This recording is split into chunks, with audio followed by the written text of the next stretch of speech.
Okay, so thank you everyone for joining us this Wednesday afternoon for BIAR's Educational Talk series. Today's topic of discussion will be focusing on the autonomic nervous system, unlocking healing strategies for brain injury recovery. Today's session, we are pleased to welcome our host, Lauren Fehlings. Lauren is an occupational therapist. So a little bit about Lauren. Lauren, as I mentioned, is an OT who combines professional expertise with lived experience of brain injury. Having navigated her own concussion recovery and life with persistent concussion symptoms, she brings a unique perspective that bridges clinical knowledge and personal insight. Lauren is a dedicated disability advocate, passionate about improving access to evidence based care and empowering individuals to navigate their recovery with confidence. For today's session, we will explore how the autonomic nervous system, short form ANS, influences symptoms and healing, and how understanding the system can empower recovery. Lauren will introduce practical tools like heart rate variability and accessible technology to support self management, helping participants learn when to rest and when to push. So I would like to please welcome Lauren. Thank you so much, Madison. And I'm just going to go ahead and share my screen.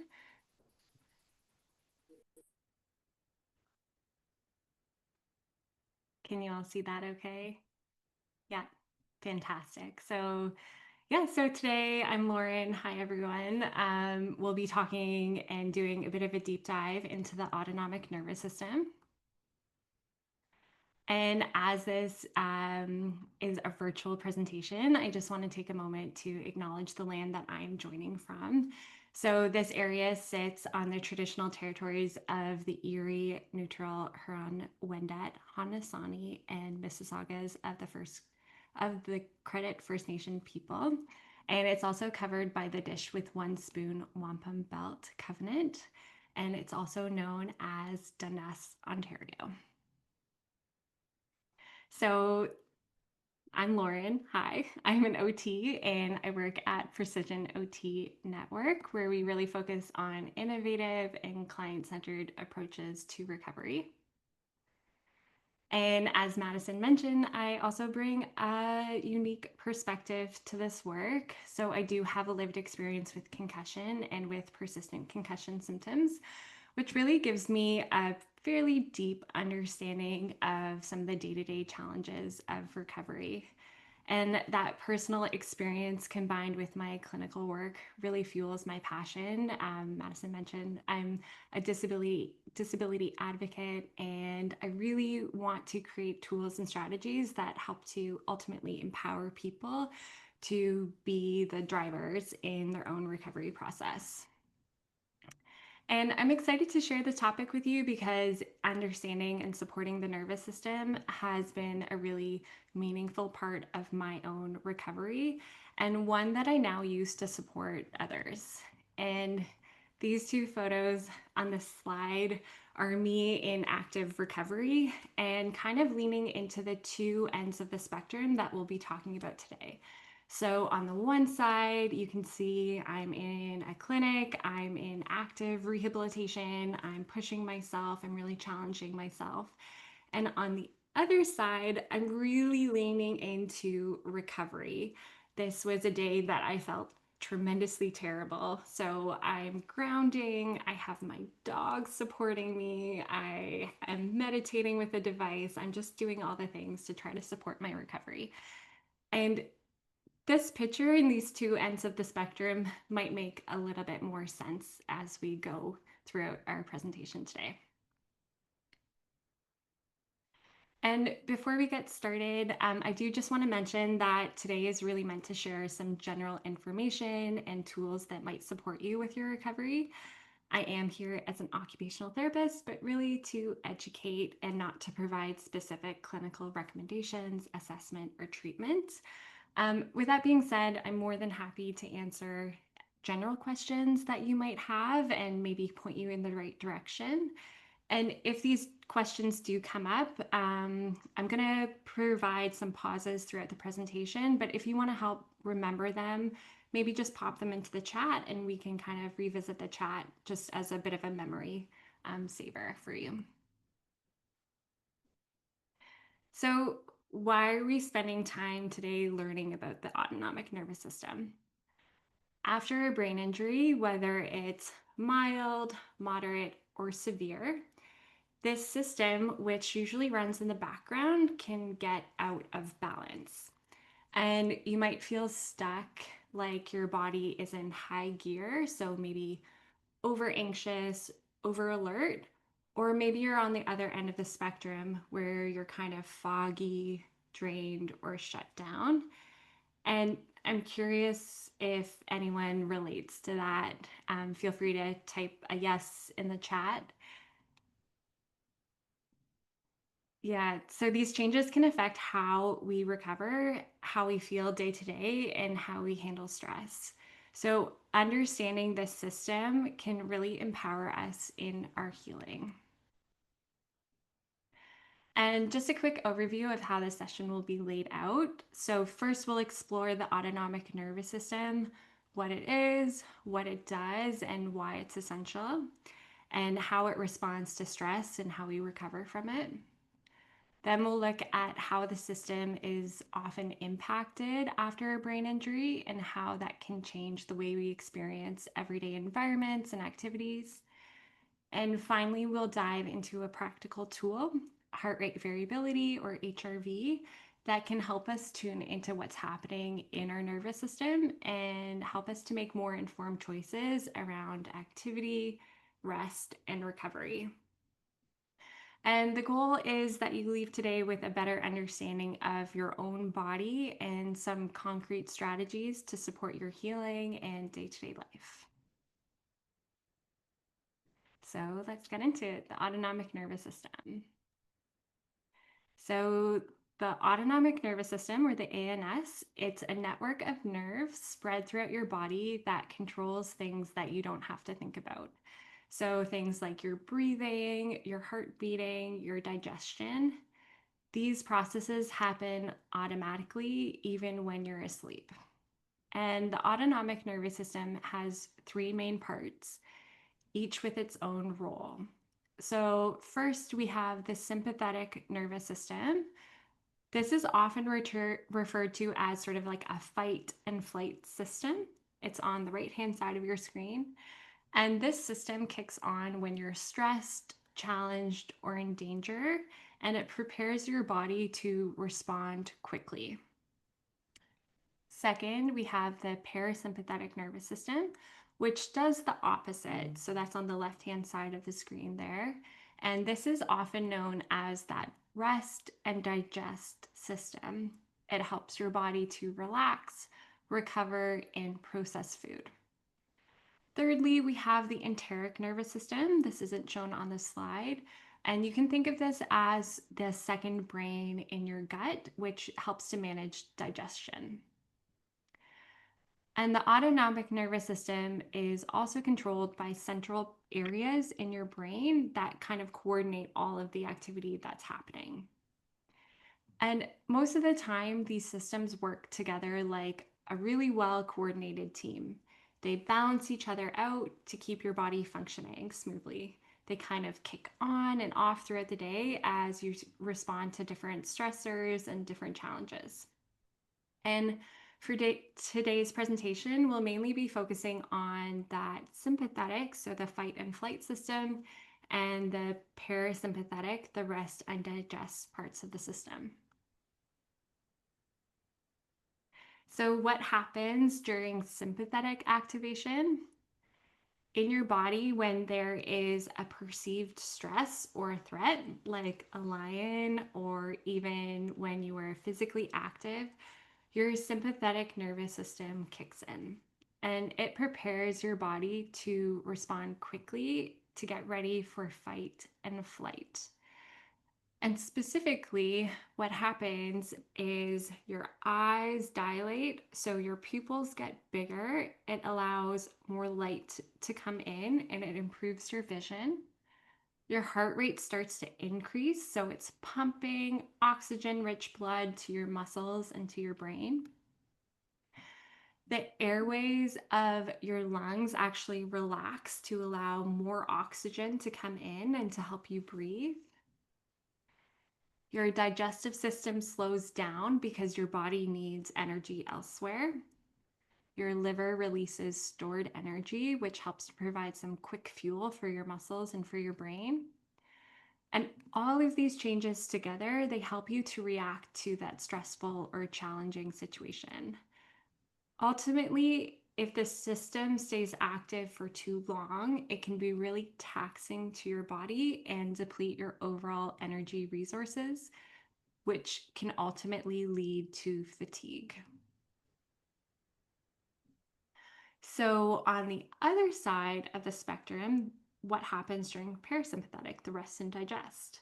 So, when your body feels safe enough, the parasympathetic nervous system, that rest and digest system, it kicks in. And this system helps your body to calm down and to recover after stress or danger. And it kind of does the exact opposite of what happened to your body in the sympathetic. So your eyes, your pupils actually constrict and get smaller, and it reduces that light intake and improves your vision, your close up vision. In your mouth and your nose, it stimulates saliva and mucus production, which helps with digestion and with breathing during rest. Your airways actually tighten it a little bit and it reduces the amount of work that your lungs have to do when you're at rest. Your heart rate slows down and the force of each heartbeat decreases, which conserves energy. Your digestive system starts to ramp up, so your body directs energy to start breaking down the food. And it also signals your pancreas to release insulin, which helps you to manage your blood sugars. So ultimately, the parasympathetic system helps your body to relax, recover, and rebuild, which is a really, really vital balance to that fight and flight response. And what ultimately matters is that these two systems are in balance. Neither one of these systems is good or bad. We need both of them to function well throughout the day. And the key is flexibility. So we want our bodies to respond to stress when it's needed, but we also want it to return to a place of calm when the challenge has passed. And it's the balance between the systems that help us move through daily life, handling different tasks, surprises if they come up, and also knowing when it's okay to rest and to recover. So let's take a closer look now about what can happen with the autonomic nervous system following a brain injury.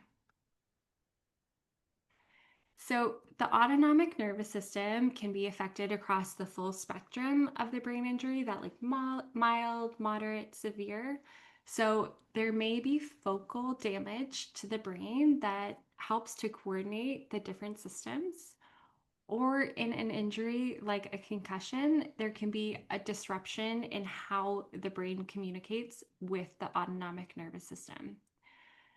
And what can happen after an injury is that challenges or environments that were not perceived as stressors to the system before are now actually being interpreted by the body as stressful and can trigger that fight and flight response. So, something that used to feel easy or used to feel neutral, like watching TV or walking through a grocery store, all of a sudden, after injury, it might feel really overstimulating or overwhelming. And it's being perceived by your body as a stress, which then activates that sympathetic, that fight and flight response. And this constant activation of the sympathetic nervous system really drains that battery over time. And then on the flip side, some people find it really hard to get going or hard to feel alert, even when they want to engage in something. They just feel really stuck in that like low energy mode. They're having trouble shifting out of that parasympathetic state. So it's not just about being stressed or just about being relaxed. It's really that the body is having a hard time shifting between those two states. And that the systems, the sympathetic and the parasympathetic system, they're not really in balance as they need to be. So, what does this all mean for us? Now that we've learned a little bit more about the autonomic nervous system, the next question naturally is, what do we do with this knowledge now? Understanding how the system works gives us a way to bring awareness to what is happening in our bodies and to start listening to the signals our bodies are giving. So we can start to recognize signs like a quickly beating heart rate, overwhelm, or sluggishness that can give us clues about what state our nervous system might be in. And over time, that awareness can help us better tailor our days, matching what we do with what our bodies might actually need from us in that moment. And when we do that, when we meet our nervous systems where they're actually at, we're giving the system a chance to slowly come back into that balanced state.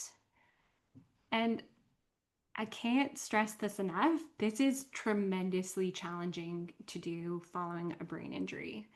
When you're dealing with persistent symptoms like pain, dizziness, mental fog, or you're having challenges with your cognition and your insight, it's really, really tough to know when to rest and when to push through symptoms. You can start to lose trust with your body's signals, and it becomes hard to make plans for your day, let alone plans for your life. And this is where technology can play a really important and cool role.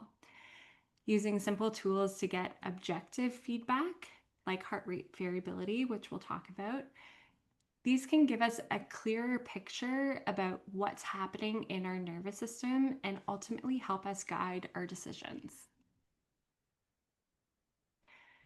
So, clinically, there are a few different ways we can assess the state of the nervous system, and some of these things might sound familiar to you if you've worked with rehabilitation professionals. So, some of the ways that we can get clues about what state your nervous system might be in are how you respond to exercise, how your eyes actually respond to that light, how quickly they can constrict or relax. We can look at your blood pressure and your heart rate and how your body responds to being upright or positional changes. Or a very simple way, which we'll talk about more, is looking at heart rate variability. So let's get into this part. So, what is heart rate variability or HRV? HRV measures the tiny changes in time between your heartbeats.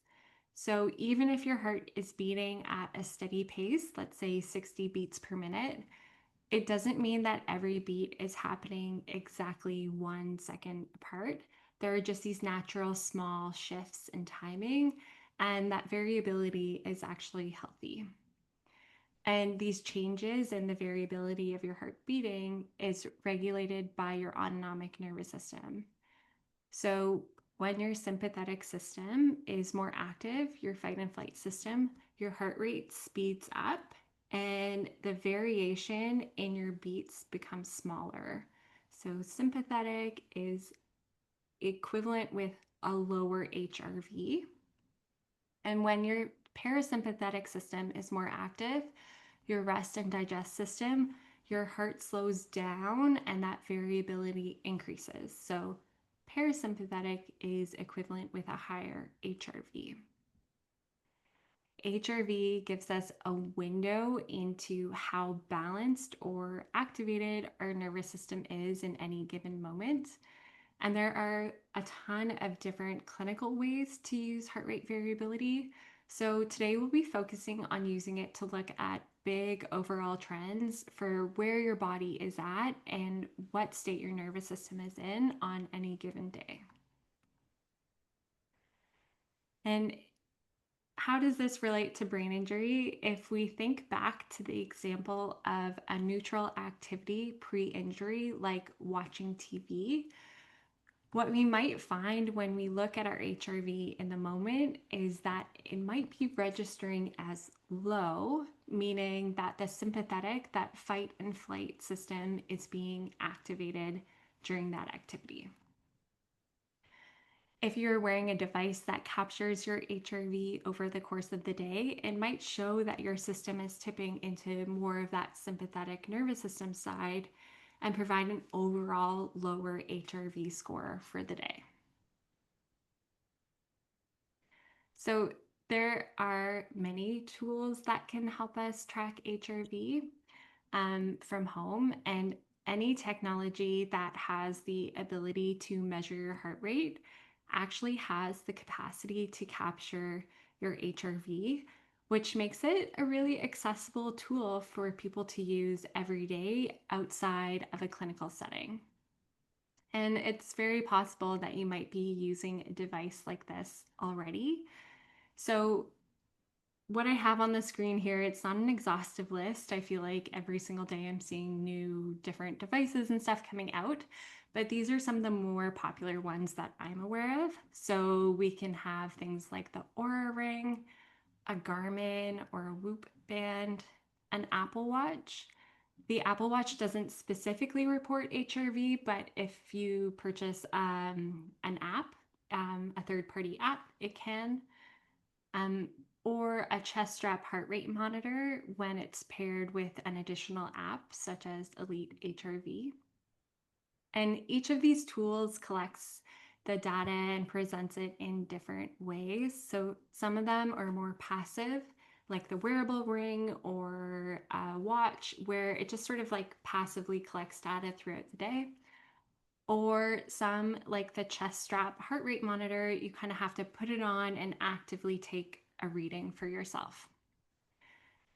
As I mentioned, each of the devices has different ways that it presents HRV. It might be presenting it like a stress score or a recovery score, but all of them qualify what they're telling you. So you don't have to remember low HRV is sympathetic. You don't have to remember the nitty gritty. It will tell you like exactly what you're looking at. So we don't have time to look at each of these tools specifically, but I'm going to go through a case study that is going to illuminate how we might use this in practice. So let's meet Jane. Jane is a completely fictional person, but she'll help us sort of understand what we've been talking about and put it into real life. So Jane is 53 years old. She slipped and fell 3 years ago and sustained a concussion. Since then, she's been living with persistent symptoms like fatigue, light sensitivity, headaches, and ongoing dizziness. Jane worked in administration at a busy medical office, but she hasn't been able to return to work because of the intensity of her symptoms. Before her injury, Jane was active and social. She enjoyed running, gardening, and regularly spending time with friends. She's been working with a team of rehab professionals, including an occupational therapist, a physiotherapist, and a massage therapist to help her recover. But it's a lot to manage. She finds that balancing her appointments, completing her rehab exercises, and keeping up with daily tasks like cooking, driving, grocery shopping, it's all feeling really, really overwhelming for her. Some days are better than others, so on a good day, she might try to do everything at once: errands, appointments, exercises, but then she crashes for several days after. Ultimately, she wants to do her exercises, she wants to follow her recovery plan, but there are a lot of them, and some of them make her symptoms worse. So she'll try to do them some days of the week, but when she feels really symptomatic, she doesn't do them. And She feels like she just isn't making progress and stuck in a cycle. She's frustrated. It's been 3 years and she's tired of feeling like she's not making progress. So, with her occupational therapist support, Jane decides to try something different. She wants to get out of the cycle that she's stuck in where she overdoes it and then needs to rest for multiple days. And this cycle, maybe some of you guys relate to it, it's incredibly common in brain injury recovery and is also known as the boom and bust cycle. So, on the top here, you might feel good, you kind of do everything, but then you overdo it. You have increased symptoms, and then you need to rest for multiple days. But then you start to feel really stressed out. You haven't done things start to accumulate. So the next good day you have, you do everything, and then the cycle continues. So Jane decides she wants to try to monitor her nervous system with the help of some technology. Jane doesn't have a huge budget for tech, so she chooses a chest strap heart rate monitor that costs around $150, and she pairs it with a free app called Elite HRV. Each morning, Jane uses the app to take what's called a morning readiness reading, and it gives her a score out of 10 that reflects how balanced her nervous system is that day. So some days she wakes up with a low score between 1 to 3, and you can see it sort of tells you how far out of balance you're tipping. Some days it's a medium score between 4 to 6, and you can see it's sort of more balanced. And then on other days, she has a higher score between 7 and 10. And that's telling her she's sort of in that nice balanced nervous system state. After 2 weeks of tracking, Jane talks with her rehab team and starts to build a plan for what to do on each of these days based on the state of her nervous system and her HRV morning readiness scores that she's getting from the Elite HRV app. So, on low score days, on these days, Jane's system is clearly still recovering. So, the focus is on gentle and restorative activities. She might do a few light neck stretches her massage therapist taught her. She might sit in her garden and practice some mindfulness. And maybe she heats up a meal she prepared earlier. On medium score days, these are steady effort days or light engagement days. Jane might take a gentle walk, do some balance work from her physiotherapist, and maybe 2 out of the 5 eye exercises from her OT, which they have prioritized together. Maybe she cooks a simple meal and maybe attends one rehab appointment. And on higher score days, on these days, Jade knows her nervous system can handle a little bit more of a challenge. So maybe she might go out for an errand, do some exercise on a stationary bike, and challenge herself a little bit more and complete all of her eye exercises. She may also cook a larger meal that she can portion and freeze, which helps her to prepare for low energy days that may come. This kind of plan helps Jane not only respect her body's signals, but it also allows her to feel a little bit more in control of her recovery because she has some options. She no longer feels like she's guessing, but she feels more empowered with knowledge. She's meeting her nervous system where it's at and providing that just right challenge each day. And over time, Jane starts to feel a bit of a shift. So she's no longer trapped in that boom and bust cycle where she pushes hard and overdoes it on a good day and then crashes for multiple days afterwards. Because she now has the knowledge of her nervous system and a flexible plan that matches her capacity, she's finally able to feel like she's being more consistent and she isn't crashing out for days on end. She's doing more of the things she loves. So she's spending time outside, seeing friends, moving her body in ways that feels good. And because she's able to do a little bit each day, she's no longer feeling like she has to do all of those things on those few precious good days that she has. Her rehab exercises start to feel a little bit more manageable. And because she's being consistent with them, she's actually starting to get some of the benefits and starting to notice a decrease in some of her symptoms. And most importantly, Jane has the knowledge that she needs. She's starting to rebuild trust in her body, and it's helping her to move forward and live life in a more stable and sustainable way. So, as I mentioned at the beginning of the presentation, my goal for today was to have you leaving with a better understanding of your own body and to have some concrete strategies to support your healing and day to day life. So, some action steps to leave with today.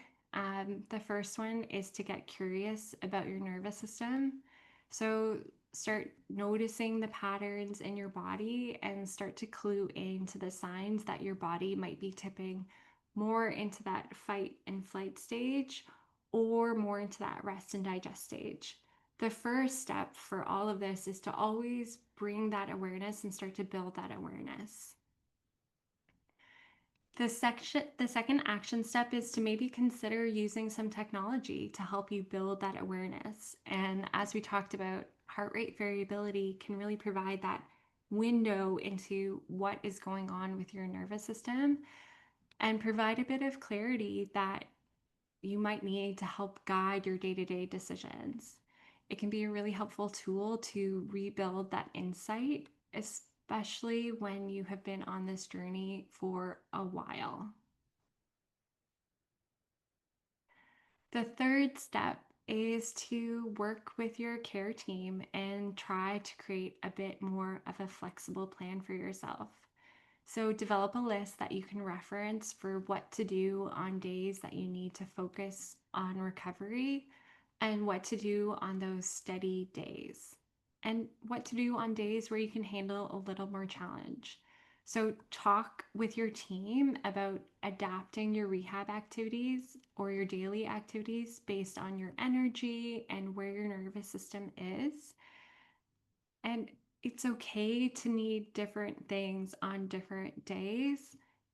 We are not robots. Humans are not robots. We have different needs on different days, and it's okay. We need our plan to adapt with us and to be flexible enough to meet our needs for those different days. So, some examples of questions that you might bring to people are, out of these 10 exercises, what do you recommend I prioritize doing on a high symptom day? How do I make this exercise harder? How do I make it a little easier? Do you have recommendations for how I can prepare for days when I need to focus on recovery? And the fourth action step is to really aim for sustainability. Healing, as I'm sure all of you can relate to, is not linear at all. And unfortunately, there is likely no one strategy or tool that's going to magically make everything better. This is something I say a lot in my practice, but it's a marathon, it's not a sprint. And consistency can go a really, really long way. There's power in finding that just right challenge for yourself and to slowly start to build the blocks of recovery over time. So, just a few final thoughts to conclude. I really love this graphic and I feel like it embodies what I was saying. But recovery is not a perfectly linear process. We often need to zoom out and to look at the big picture to see the small changes that we are making each day. And what you have done today by showing up, by listening, and participating in this education session is you've taken that first step towards building awareness. You're starting to learn how your body responds to stress and rest and effort, and this is a really powerful first step forward. The autonomic nervous system feels pretty invisible, but when we start to actually clue into it and bring awareness to it, it can provide some really important shifts. And tools like HRV are not magic, but they can help provide some of that insight that we need to demystify what's going on and to help you feel a little more in control of your recovery. And finally, and perhaps most importantly, progress does not always come from pushing harder. Rest and recover when your body needs it.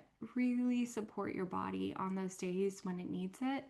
And then challenge yourself when you can handle that challenge.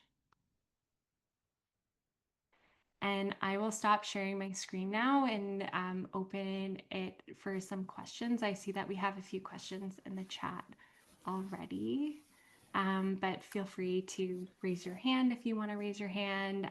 If you're comfortable, I love to see faces. So if you're comfortable sharing your face and want to share your face, I would love that. But to get started, I'll just start to read some of the questions that have come up in the chat. So Maybe we'll yeah, I stop the see. recording for the Sure. questions Yeah. so that if Yeah. people want to show themselves, they will not be recorded at this point.